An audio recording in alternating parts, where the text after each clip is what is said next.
Hello. So I finished reading Twists and Eggs, and okay. So when I read books, I don't really read the blurb, so I don't really know what the book is about. And when I read it, I'm like, oh, surprise! This is what the book is about. Okay, but turns out it is all already mentioned in the blurb. It's not really a surprise, right?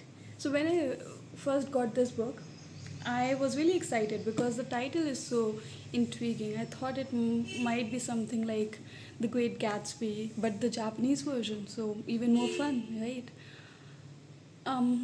But it is not that.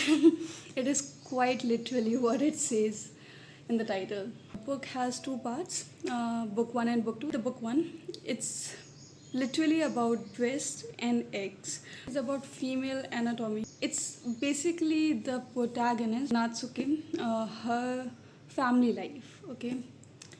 And it was really boring for me. I mean, it's a Japanese book, it's a translated fiction, so obviously it is readable.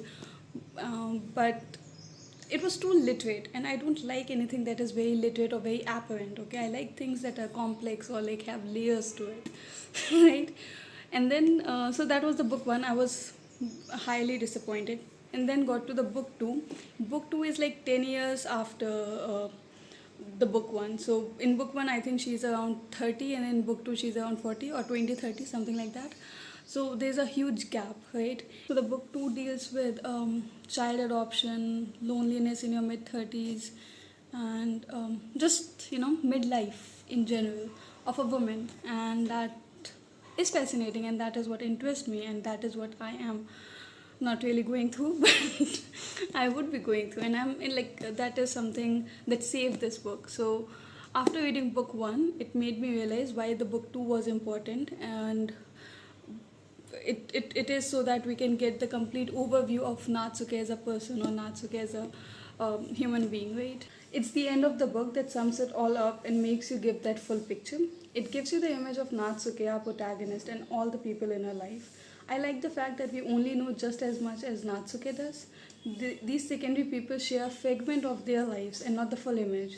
I guess that's the charm of this book. It's very realistic. If you're in your late 20s or early 30s, this is a good book. If you're younger than that, I don't think you'll be able to enjoy this book, because I am pretty sure if I was like 1 year younger, I would not have enjoyed this book. But yeah. Reading the book one, I was skeptical that I am not gonna read her other books, never. But after finishing the book, I think I will be reading her other books too. So, yeah. Next book that I am gonna read is The Virgin Suicides. So stay tuned. Bye.